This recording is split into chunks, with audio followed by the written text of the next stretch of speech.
ولا تتبعوا خطوات الشيطان إنه لكم عدو مبين. صدق الله العظيم.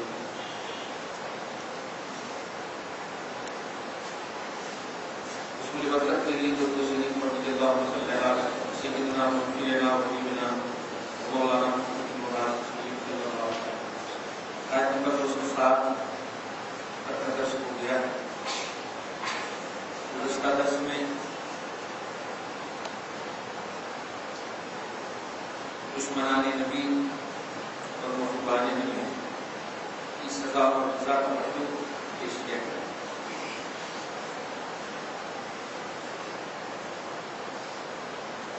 اس سے صریح اور صاف طور پر اس بات میں جائے کہ بندہ رضائے الہی کے لیے یعنی حضور صلی اللہ علیہ وسلم کی خوشنودی حاصل کرنے کے لیے ان کی رضا کے لیے اپنی آل اولاد خاندان پرواہ عزت مال دولت خرچ کر دیتا ہے قربان کر دیتا ہے. اللہ پاک ایسے بندوں کو اپنی بارگاہ کی رضا اور خوشنودی خصوصی عطا کرتا ہے. یعنی بندوں کو اس بات کا احساس تب نہیں ہوتا کہ مجھے اللہ نے سلیکٹ کر لیا اور اللہ پاک سے سلیکٹ کر لیا. بعد میں اس کے سلیکشن کا اعلان ہوتا ہے جیسا کہ حضرت عمر فاروق نے حضرت صہیب رومی کو یہ اطلاع دی کہ تیرے لیے ایک خاص آیت اتری ہے جس میں یہ بتایا گیا ہے کہ جو لوگ اب خود کو مال دولت کو رضا الہی کے لیے بیچ دیتے ہیں اللہ پاک اس پر رحم کرتا ہے. دوسرا آیت پر 207 کی توضیح. آج کی آیت کریمہ کی ان یہودیوں کے حوالے سے نازل ہوئی ہے جو یہودی اسلام کو قبول کرتے ہیں. سر فہرست حضرت عبداللہ ابن سلام اور اسد وسعید یہ سب حضرات کے نام ہیں. حضرت عبداللہ ابن سلام بڑے جلد قدر یہودیوں میں سے بہت بیسٹ عالم بڑے عالم توریت کے بہت بڑے عالم.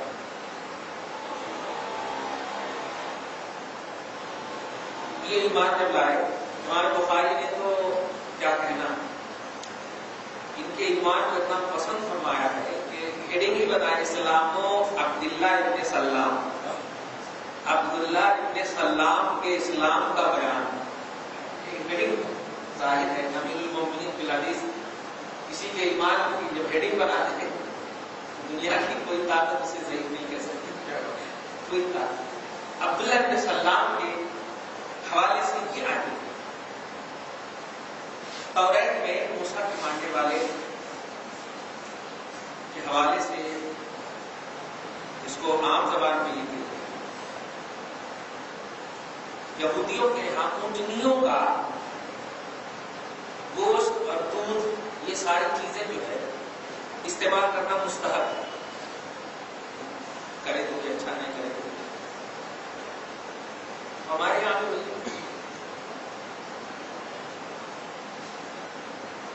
یہ جو اسلام قبول کیا اور ان کے جو رفقا تھے ان کے ساتھ اسلام قبول کیا رسول پاک صلی اللہ علیہ وسلم کی بارگاہ میں آئے اور آ کر کہنے لگے سرکار ہمیں اجازت دیجیے کہ ہم یہ چیز بھی یوز کریں کیونکہ آپ کی شریعت میں تو قرض و واجب کا مسئلہ ہے چونکہ ہم اپنے اس میں ایسا کرتے تھے تو اگر 2 کم جمع ہو گیا تو ماشاء اللہ 2 کم ملے گا ہمارے. اس طرح سے سوچنے لگے لوگ خوش ہو جاتے چلے آپ تو اسلام سے خوش ہو جاتا ہے. اس طرح سے ایسا محسوس یہ ہوا کہ اسلام کمپلیٹ نہیں ہے. یہی محسوس ایسا جس گفتگو سے اس سے پہلے کہ نبی اعظم کچھ کہتے ایک آیت نہیں آیت 208 یا ایھا الذین آمنوا ادخلوا فی السلم کافۃ. اے ایمان والو اسلام میں پورے داخل ہو. اسلام میں پورے داخل رہو. اسلام میں پورے داخل ہو کر رہو. ایک ایمان والو اسلام میں پورے داخل ہو. مطلب جب اسلام میں آ گئے ہو تو آپ اسلام کو فالو کرنا ہے. موسیٰ کی شریعت عیسیٰ کی شریعت وہ سب منسوخ ہو گئی. اس میں کیا فرض تھا کیا واجب تھا اس میں مت دیکھو. اسلام میں کیا فرض واجب ہے اس کو سے ایک بات، تفسیر کبیر میں تو بہت ساری باتیں، ایک بات جو خاص طور سے ثابت ہوئی کہ اگر کوئی اچھی چیز بھی اسلام میں رائج کی جائے لیکن اسلام کو کمزور بنانے کی چیز، اس کے انکمپلیٹ ہونے کا پہلو کو بتائے تو وہ اچھی چیز بھی قبول نہیں ہے. سمجھے؟ اسلام میں پورا کمپلیٹلی پہلو ہے اس کے اندر، یعنی ہر چیز اس کے اندر موجود ہے، اور اسی کے اندر جو چیز ہے اسی کو فالو کریں گے تو ہم مسلمان ہیں. اور جب ہم مسلمان ہوں گے تو ہمارے لیے جنت وغیرہ کا فیصلہ ہوگا. اب اس آیت کریمہ میں ایک اور بات معلوم جو ہمیشہ کہتا ہوں، پہلے ایک لفظی طور پر دیکھیے، یہاں پر فی السلم کا لفظ ہے، اور کہیں کہیں پر اسلام کا بھی لفظ ہے، کہیں پر سلم کا بھی لفظ ہے. سلم مانے جب دیکھیں سین لام میم، کہ آج میں پورے کیونکہ ہمارا ویڈیو گیم پہ جاتا ہے دیکھتے ہیں. سلم کا معنی ہوتا ہے خیر خواہی کرنا، صلح، صلح، خیر خواہی. اسی لفظ سے تمام مذہب والوں کا اتفاق ہے، توجہ دیجیے کہ اسلام لفظی طور پر جب صلح اور خیر خواہی چاہتا ہے تو اس کی معنویت میں جتنی خیر خواہی ہو، اس کے لفظ میں خیر خواہی، اس میں دہشت کا پہلو ہی نہیں، اس میں ڈرانے کا پہلو ہی نہیں، ارہاب بولتے ہیں دہشت گردی، ارہاب کا پہلو ہی نہیں. سمجھ رہے ہیں؟ ترغیب ہی ترغیب ہے، رغبت ہی رغبت ہے، صلح ہی صلح ہے، خیر خواہی ہی خیر خواہی. تو اب ترجمہ یہ کیجیے، اے ایمان والو، صلح والے دین میں، اچھے دین میں، خیر خواہ والے دین میں داخل ہو. یہ مانا خیر خواہی والے دین میں، سبحان. اور کافتن اس کی تاکید، یہ تاکید سے ایک بات بتانے جا رہا ہوں جو شاید ہمیشہ بیانوں میں سنتے ہیں آپ. اسلام میں وائلنٹی کا پہلو نہیں، اسلام میں وائلنٹی کا پہلو، آپ لوگوں کے حساب سے ہی میں بول رہا ہوں. اسلام میں پرسنٹیج کا پہلو نہیں، یاد رکھیں. اس میں اتنا کا تو ثواب ملتا ہے نا، جیسے بھی مغرب کی نماز 2.5 رکعت پڑھ لیے تو چلو آدھا رکعت کا ثواب نہیں ملتا، 2.5 رکعت کا تو ملتا نا. 2 رکعت پڑھ لیے تو 1 رکعت نہیں ملتا، 2 رکعت کا تو ملتا نا. یہ سوال نہیں کا. اسلام میں یہ پہلو ہے، اسلام کے جو حدود ہیں اس میں نہ کمی ہو سکتی نہ زیادتی، اس میں کمی بیشی کا پہلو نہیں. اس کو نوٹ کیجیے گا.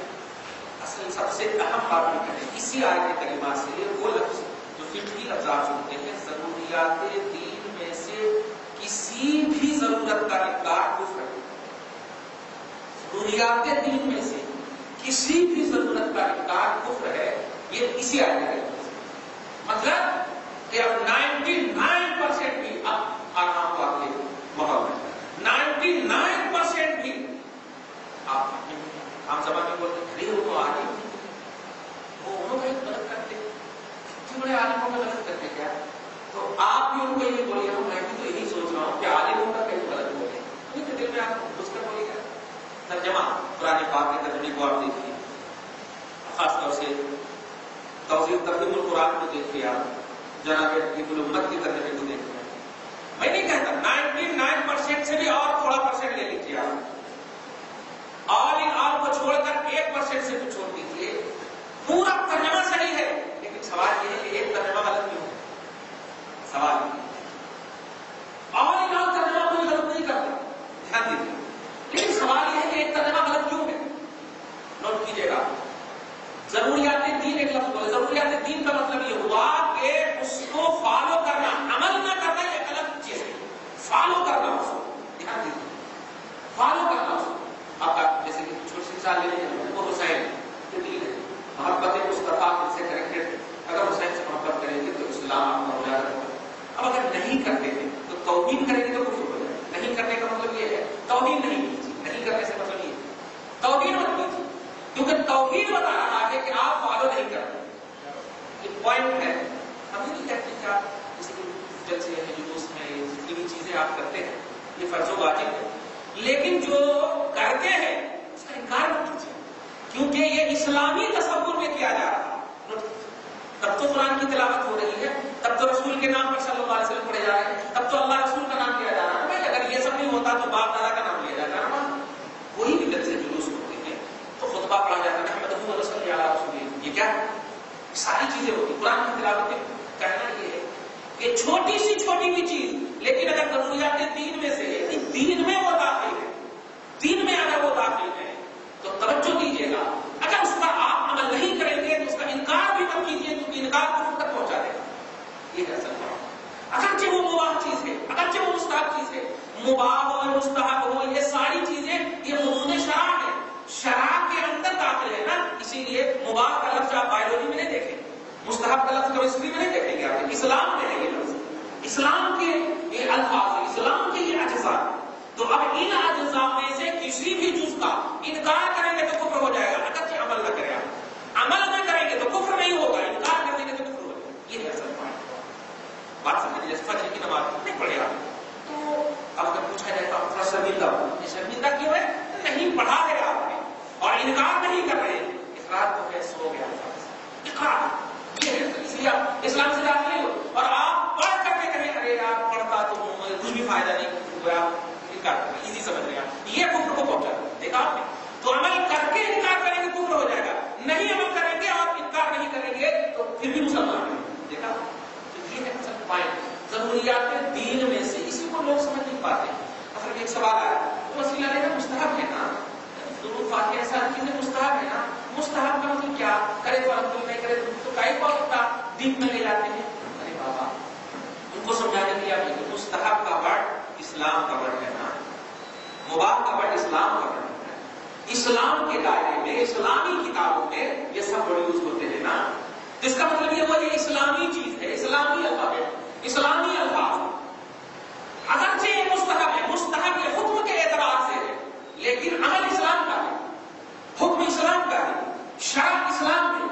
توجہ دے رہے ہیں. تو کہنا یہ ہے کہ یہ سب کوالٹی جو ہے مباح ہو مستحب ہو سنت ہو واجب ہو فرض ہو, یہ سب کوالٹی پھر مخالفت کفر ہو مکروہ تحریمی ہو مکروہ تنزیہی ہو غیر مؤکدہ کا پہلو خلاف اولا کا پہلو اصاحت کا پہلو, یہ سارے پہلو یہ سب اسلامی الفاظ ہیں.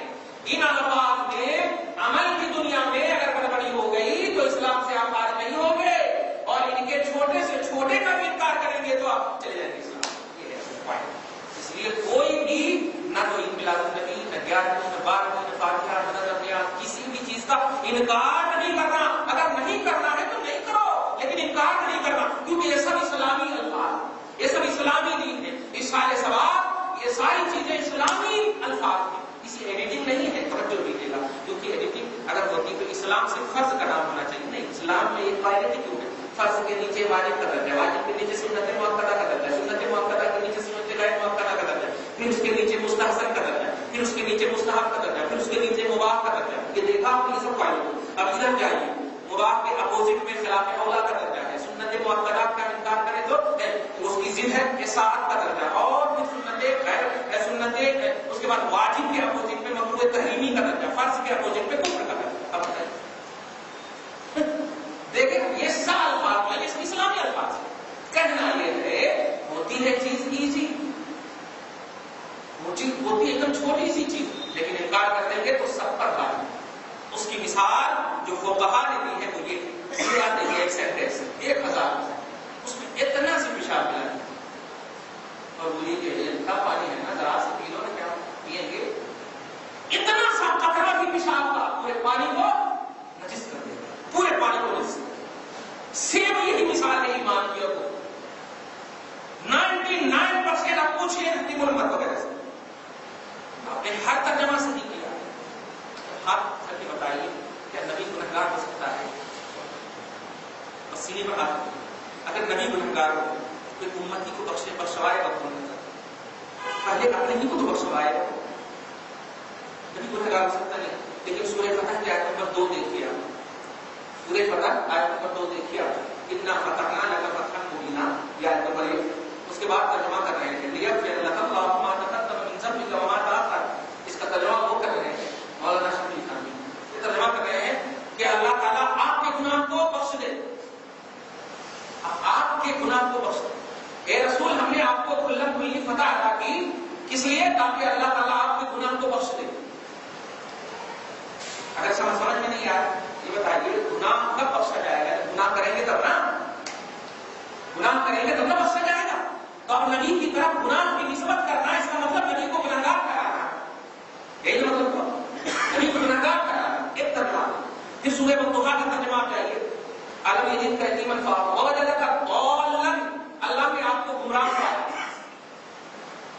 اللہ نے آپ کو ضالا گمراہ پایا. مطلب ضالین میں گمراہی کا معنی، اللہ نے آپ کو گمراہ پایا، اللہ نے آپ کو گم پایا. یہ سب جملے نبی کی طرف جو نسبت کی جائے، بتائیے نبی نے گمراہ ہو تو ہدایت پر کون لائے گا؟ تو یہ سب جو تمام 99% اس سے بھی زیادہ آپ مان لیں. لیکن افسوس یہ ہے کہ ایک غلط کیوں، یہ سوال ہے. جو صحیح ہے ہم اس کو قبول کرنے سے انکار نہیں کر رہے، لیکن جو غلط ہے وہ غلط کیوں، سوال ہے. یہ سوال ہے امت کا، یہ سوال ہے نبی کی وفادار امت کا، چاہے ہم کریں یا ہمارا کوئی بھی استاد کرے. یہ سوال یہ ہے کہ نبی گنہگار کیوں، نبی گمراہ کیوں مان، سمجھ رہے ہیں؟ لیکن اس کا صحیح ترجمہ کیا ہے آپ کو میں پہلے بتاؤں. ایک چھوٹی سی بات، خوشخبری جب کسی کو دی جاتی تو اس میں یہ نہیں کہا جاتا کہ اللہ بڑے اچھے نکلے. بے شک ہم نے آپ کو کھلی فتح عطا کی. دنیاوی طور پر بڑے بڑے فقہا کی مثالیں ہیں کہ بھائی ایوارڈ دیتے وقت جو ہے نا، وہ ایوارڈ کا جو پس منظر رہتا ہے، تحفہ کا جو پس منظر رہتا ہے وہ گڈ رہتا ہے کب دیتے. اگر آپ کہیں ایوارڈ دیتے وقت کہ نہیں آپ نے گناہ کیا ہے اس لیے بہت اچھا ایوارڈ مل رہا، تو نبی پاک کو فتح مبین کا ایوارڈ مل رہا. انا فتحنا لک فتحا مبینا، بے شک ہم نے آپ کو فتح مبین دیا ہے، بڑی فتح دیا ہے. تو آپ اس ایوارڈ کے پس منظر میں کیا ہونا چاہیے، کیا ہونا چاہیے؟ آپ اس لائق ہے یا رسول اللہ؟ ترجمہ سنیے. اس لیے فتح مبین دیا تاکہ آپ کے صدقے میں آپ کی اگلی پچھلی امتیوں کو بخش دے اللہ تعالیٰ. دیکھا تو یہ ایوارڈ کا صحیح کانسیپٹ سمجھ میں آیا، یہ ایوارڈ کا مفہوم صحیح سمجھ میں آیا کہ یہ ایوارڈ، یہ فتح مبین کا تاج جو پہنایا جا رہا ہے وہ صرف اس لیے تاکہ آپ کے صدقے میں آپ کی اگلی پچھلی سب کو بخش دے. یہ ترجمہ، یہ محبت کا ترجمہ، ایمان کا ترجمہ، اور یہ امتی کو قبول کرنے والا ترجمہ. صحیح ہے. اب ضالن کا ترجمہ دیکھیے، اللہ نے آپ کو گمراہ پایا نہیں، اللہ نے آپ کو اپنی محبت میں گم پایا. ترجمہ دیکھیے، وہاں پر بھی گم ہی کا لفظ ہے. گمراہ میں بھی گم ہی ہوتا ہے انسان کا، اصلی راہ سے بھٹک جانے کا نام گمراہ ہے. اور یہاں بھی مصطفیٰ اصلی راہ سے بھٹک ہی گئے ہیں ظاہری طور پر، لیکن مصطفیٰ کو کیا کہہ رہا ہے اللہ تعالیٰ؟ اللہ نے آپ کو اپنی محبت میں گم پایا، اپنی محبت میں گم پایا. دیکھا کتنا پیارا ترجمہ ہے. اس گمراہی میں بھی ہدایت ہے، اس گم میں بھی ہدایت ہے. صحیح ہے کہ تو ایسا ترجمہ ہو جو آپ کے ایمان کو جلا بخشے، آپ کے ایمان کو نور بخشے. تو سوال نہیں ہے کہ آپ کوئی بھی علم ہو، نالج ہو، کچھ بھی آپ حاصل کیجیے، اس میں نہ توحید پرفیکٹ پڑھنا چاہیے نہ رسالت پرفیکٹ پڑھنا چاہیے، کیونکہ اس کا مطلب یہ ہوا ایمان پرفیکٹ پڑھنا. ضروریات دین میں سے کسی بھی ضرورت کا چھوٹے سے چھوٹے، نہیں جی بڑی بڑی بات ہے ایسی نہیں کرنا، تمہارے سمجھ میں نہیں آتی، ایسی سب باتیں نہیں کرنا. اللہ نے سمجھ میں آتا نبی پاک صلی اللہ علیہ وسلم رحمان ہوگا، نبی پاک صلی اللہ علیہ وسلم گنہگار ایمان کیسے سمجھ میں نہیں آتی بات، جب کھل کر سمجھ میں آتی اس میں کیا آپ ایمان لائے ہیں، کیا ہمارے اوپر نہیں ایمان لائے اللہ رسول کا. اگر غلطی ہم نے کی ہے فوراً ریجیکٹ کیجیے، کوئی ضرورت نہیں ہے، کیونکہ آپ کمانڈنٹ نبی پر ایمان لائے تو آپ اس نبی کی وجہ سے اپنے پیر اور مرشد کو اپنے حوالے مطلب کر رہے ہیں، قبول کر رہے ہیں. سب کو ایک طرف کر دیجیے. اگر اللہ رسول پر انگلی اٹھ رہی، اللہ رسول پر انگلی نہیں اٹھنا چاہیے، یہی ایمان کے لیے چاہیے. اسی کی طرف اشارہ کرتے ہوئے اللہ پاک فرماتا ہے یا ایھا الذین آمنوا ادخلوا فی السلم کافہ، اے ایمان والو اسلام امن و شانتی والے دین میں پورے پورے داخل ہونا. اس میں بھی کر لیتے حضرت، اس میں بھی کر لیتے حضرت، دونوں حضرت کو خوش نہیں ایسا نہیں. یہ دو کشتی پہ نہیں رکھنا، دونوں کشتی اگرچہ منزل پہ جا رہی تھی لیکن آپ بیٹھنا تو ایک ہی پر بیٹھنا، ہاں ایک ہی پر بیٹھنا. ولا تتبعوا خطوات الشیطان، کیوں؟ اگر آپ نے ایسا کیا، اگرچہ وہ بات حق ہے، ایسا کرنا در حقیقت شیطانی روش پر چلنا. بات سمجھے، حق بات کو بھی قبول کرنا مصطفیٰ کے ہوتے ہوئے یہ گویا شیطانی روش پر چلنا. اس کا مطلب یہ ہوا کوئی حق نبی کے سامنے چل ہی نہیں سکتا. یہ کہتے ہیں کوئی حق نبی کے سامنے نہیں چل سکتا، ہر حق نبی کا چلے گا. نوٹ کرے عبداللہ، ہر حق نبی کا چلے گا. کوئی بھی شرابی آ کر کے بول دے کہ نماز پڑھو، نہیں مانیں گے. چل تو پہلے سن، سمجھ رہے نا؟ نبی کہیں گے پڑھو الحمدللہ، آنکھ بند کر مان لیں. سمجھ رہے نا؟ بات حق ہوتی ہے دوسروں کی طرف سے، بات حق ہوتی ہے پوزیشن کی طرف سے، لیکن ہم اسے قبول نہیں کریں گے. نوٹ کرنا، نبی پاک صلی اللہ علیہ وسلم کی ذات چونکہ عدل و حق کی پیکر ہے، اس لیے آنکھ بند کر کے نبی کی ضد بات مانی. تو اے ایمان والو، صلح والے، امن و شانتی والے مذہب میں اچھی طرح داخل رہو اور شیطانی نقش قدم کی اتباع نہ کرو. الا تتبعوا خطوات الشیطان، خطوات قدم کو بولتے شیطان کے نقش قدموں کو، شیطان کے قدموں پر نہ چلنا. ان دونوں میں کیا تعلق ہے سمجھ میں آ گیا. مطلب یہ ہے کسی بھی زاویے سے اسلام کا کوئی بھی حصہ، اسلام کا کوئی بھی جز، چاہے وہ مباح ہو یا فرض ہو، چاہے وہ فرض ہو یا مباح ہو، اول سے آخر تک جو بھی اسلام کی بنیادات ہیں ان تمام کو ایک جیسا ماننا. عمل کی دنیا میں گڑبڑ ہو سکتا ہے لیکن ماننے کی دنیا میں ایک جیسا. اگرچہ اس کے اپوزٹ میں، اس کے خلاف دیکھیں نا، حکومت دے رہی ہے آپ کو سبسڈی کتنی دے رہی ہے. ہمارے یہاں آزو بازو میں ہزاروں عورتیں، ہزاروں انسان مانگنے والے موجود ہیں. دیکھیے کروڑوں خرچ ہو رہے ہیں. میں ظاہر نہیں کرنا چاہتا ہوں، لاکھوں اربوں خرچ ہو رہے ہیں اور خرچ ہو کر کے پھر پھنسا دی جائے. ہزاروں غریب لوگ، ہزاروں. میں تو سمجھتا ہوں کہ کہیں 20 سال کے بعد، یا اگر اس کی حکومت 2-3 پیریڈ اگر رہی تو پورا ہندوستان محفوظ ہو جائے، پورا ہندوستان محفوظ ہو جائے. یہاں وہاں پورے الٹے انداز میں پیسے برباد کیے جا رہے ہیں. پیسے برباد کیے جائے. ابھی الیکشن کا مسئلہ کیا تھا کتنا؟ 1 کروڑ 75 لاکھ روپے دے دیا. کہاں گئے پیسے؟ مانگا بھی نہیں تھا، دے دیا. کیوں دے دیا؟ اور دینے کے بعد بھی ان کی بے عزتی ہو رہی ہے. مانا تھا ہم نے، تم نے کہا آپ نے مانا کہاں سے دیا؟ جملے سن رہے نا؟ کہنا یہ ہے کہ یہ ساری چیزیں جو سبسڈی کے نام پر دیے جا رہے ہیں، یہ حقدار کو نہیں پہنچ رہا ہے، حقدار کو نہیں پہنچ رہا ہے. نوٹ کیجیے گا، مطلب یہ صرف یہ ہے کہ حق کی بات کرنی چاہیے، حق کی بات کرنی چاہیے اور حق ہی بات کرنی چاہیے، حق ہی بات کرنی چاہیے. ہم ان کے تمام ظاہری ٹیپ ٹاپ کو یا ان کی سبسڈی میں آپ افیکٹڈ نہیں ہونا، پریشان نہیں ہونا، یا آپ گھس بل میں مت جانا. 20 سال کے بعد آپ کو بننا ہے اللہ کے پاس جانا. یاد کیجیے گا، یہ بھی لے رہیں گے، ہم بھی لے رہیں گے، آپ بھی لے رہیں گے. پورے اسلام کو آپ کو فالو کرنا ہے.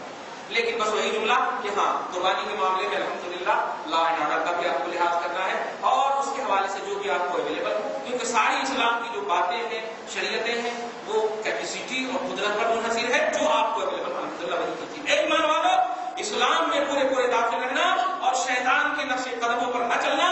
انہ لکم عدو مبین، کیونکہ وہ بے شک تمہارا کھلا دشمن ہے. سوال یہ ہے، حضرت عبداللہ ابن سلام کیا شیطان کے قدم پر چل رہے تھے؟ آیت تو انہی کی شان میں اتر رہی. ارے وہ تو ایک جلیل القدر موسیٰ کی شریعت پر عمل کرنا چاہتے تھے، جلیل القدر موسیٰ کی شریعت پر عمل کرنا چاہتے تھے، بلکہ یوں کہو کلام الہی پر عمل کرنا چاہتے تھے، اللہ کی کتاب توریت پر عمل کرنا چاہتے تھے. توریت کا حکم تھا کہ میں اونٹنی کے گوشت وغیرہ کا جو مسئلہ ہے تو توریت کے حکم پر عمل کر رہے تھے، لیکن قرآن پاک میں شیطانی نقش قدم پر نہ چلو. واہ واہ واہ!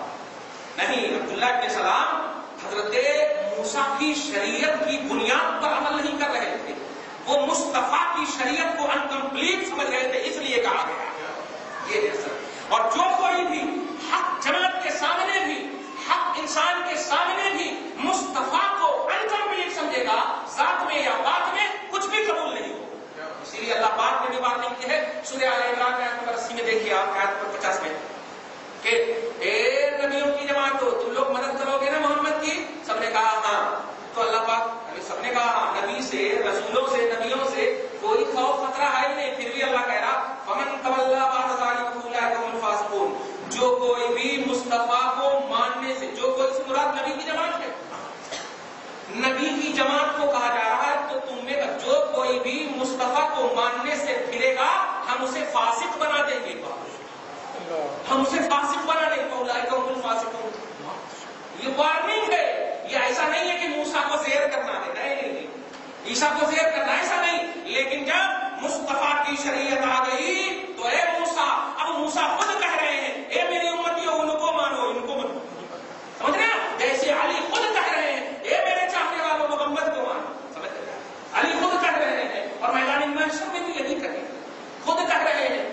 یہ ہے کہ سارے نبی جتنے بھی آئے سب حق ہیں، ان کی شریعت حق ہے، سب کچھ حق ہے، لیکن ان تمام کو ایک طرف رکھو اور مصطفیٰ کی شریعت کمپلیٹلی طور پر ایک طرف رکھو. مصطفیٰ کی شریعت میں پوری چیز ہے اور اسی کو آپ کو فالو کرنا ہے. اگرچہ اس شریعت میں کچھ بھی ہو اور حق بھی ہو، سب کچھ ہو، لیکن نہیں، آپ کے لیے محمد کافی ہے، آپ کے لیے محمد کی شریعت کافی ہے، اسلام کافی ہے، ایمان کافی ہے. انہ لکم عدو مبین، بے شک شیطان تمہارا کھلا دشمن ہے. تو آپ ہرگز مت سمجھیے گا کہ عبداللہ ابن سلام شیطان کی اتباع کر رہے تھے، نہیں. یہ تصور اور عقیدہ دینا چاہتا ہے اللہ کہ مصطفیٰ کے دین کو کمپلیٹ نہ سمجھنا یہ شیطانی حرکت ہے. یہ اصل آقا علیہ السلام کے مذہب کو کمپلیٹ نہ سمجھنا یہ شیطانی مذہب ہے، یہ شیطانی تصور ہے. آگے دیکھیے فَإِن زَلَلْتُم مِّن بَعْدِ مَا جَاءَتْكُمُ الْبَيِّنَاتُ فَاعْلَمُوا أَنَّ اللَّهَ عَزِيزٌ حَكِيمٌ. اب آپ نے سنیے، بس اگر تم میں کا کوئی واضح نشانیاں آنے کے بعد زللتم پھسل جائے، زللتم مانے زلت مانے پھسل جائے، واضح نشانیاں بینات آنے کے بعد بھی پھسل جائے، کہنا یہ ہے کہ تم اگر مصطفیٰ کی شریعت پر غور کرو گے، نبی پاک سے جڑے رہو گے، لگے رہو گے، تو وہ خود تمہارے لیے سب کچھ سارے سامان مہیا کر دیں گے. لیکن اگر تم پہلے ہی اعتبار سے بس خالی فارملٹی کے طور پر نبی آ گئے تو اب تو ایمان لانا ہی پڑتا ہے، ویسا نہیں ہے، لانا ہی پڑتا ویسا نہیں ہے، کھانا بن گیا تو کھانا ہی پڑتا ویسا نہیں ہے. مصطفیٰ میں دیکھو، مصطفیٰ میں دیکھو، سب کچھ نظر آئے گا. غور کرو، سب کچھ نظر آئے گا تم میں، سب کچھ ان کے اندر، سارے کمالات، سارے تصورات، سارے احساسات، جو کچھ خواہشات، سب کچھ ان میں نظر آئے گا. دیکھو، یہ کوئی فارمیلٹی نہیں ہے، یہ چاہتے خدا ہے، اس لیے اس میں دیکھو. تو فَإِن زَلَلْتُم، اگر تم پھسل جاؤ بعد اس کے کہ تمہارے پاس نشانیاں بن کر کے ذات محمد آ چکی، نشانیاں بن کر کے. تفسیر کبیر وغیرہ میں بینات سے مراد رسول پاک کی ذات کو لیا. بینات کی جمع ہے، بینت مانے ہوتا ہے معجزہ یا نشانی یا آیت، جو بھی آپ کے بینات ہے. تو وہاں مفسرین فرماتے ہیں رسول کو ایک ہونے کے باوجود بینات کیوں کہا؟ ایک ہونے کے باوجود، ایک دلیل ہونے کے باوجود دلائل کہا ہے رسول پاک کو. تو اس میں کہا گیا چونکہ میرے آقا صلی اللہ علیہ وسلم کی ذات پاک کمپلیٹلی طور پر سارے دلائل پر خالی ہے، اس لیے ایک ہو کر انیک ہے میرے آقا، ایک ہو کر انیک ہے. آپ غور کرو، جو بھی شریعت ہے، جس کی بھی شریعت ہے، سب غور کرو، وہ ساری شریعتوں کی خوشنمائی نبی کی شریعت میں نظر آئے گی، خوبصورتی نبی کی شریعت میں نظر آئے گی. اس لیے یہاں پر جمع کا استعمال. تو اگر پھسل جاؤ تو بات سنو، فَاعْلَمُوا، یقین رکھنا، أَنَّ اللَّهَ عَزِيزٌ حَكِيمٌ، کہ اللہ پاک غالب ہے، بلند ہے، حکیم اور حکمت والا. یہاں پر حکمت والے کی تفسیر کا پہلو یہ ہے کہ تم اپنی عقل پر دوڑانا، تم اپنی عقل پر دوڑانا چلتا نا، جسے ایسے بول دیتے ہیں ابھی تم نوجوان بچہ آ کے بولا حضرت تم وسیلہ لینا جو مستحب ہے تو اتنا ڈنگلی کیوں کرتے ہیں آپ لوگ تفریح؟ نہیں، مستحب کی بنیاد پر نہیں کرتے ہیں، انکار کی بنیاد پر. نوٹ کریں آپ جملہ، اگر انکار کرنا بند کر دیں تو الحمدللہ کچھ نہیں ہوگا. انکار کیوں ہوتا ہے؟ صرف انکار کی بنیاد پر یہ رد کیے جا رہے ہیں. ورنہ آج سارے طبقے جتنے ہیں لکھ کر دے دیں کہ ہم کچھ کسی پر انکار نہیں کریں گے، الحمدللہ فرض اور واجب کی دنیا میں تو گھس جائیں گے، فرض اور واجب کی دنیا میں بالکل گھس جائیں گے ہم. لیکن انکار ہوتا ہے اور ضروریات دین میں سے ایک مستحب کا بھی انکار، مباح کا بھی انکار کفر ہے. بابا ایک دم چھوٹی سی مثال لی، حضرت ابوبکر صدیق ہے، بخاری شریف کی حدیث پاک، حضرت عمر فاروق، دونوں ہیں. نبی پاک صلی اللہ علیہ وسلم دنیا سے تشریف لے گئے. تشریف لے جانے کے بعد کچھ لوگ مرتد جب ہو گئے تو وہ مرتد جو مسلمان جو مرتد ہو گئے، مرتد بولے تو دین سے پھر گئے، تو مرتد ہونے کے بعد وہ لوگ زکات بھی نہیں دینے لگے. منکرین زکات، اسلام کے پلرز 5 ہیں، ایمان، نماز، زکات، روزہ، حج، 5 ہیں. سمجھ رہے ہیں؟ توجہ دیجیے، ان میں سے ایک پلر جو ہے زکات، ایک پلر. حضرت عمر فاروق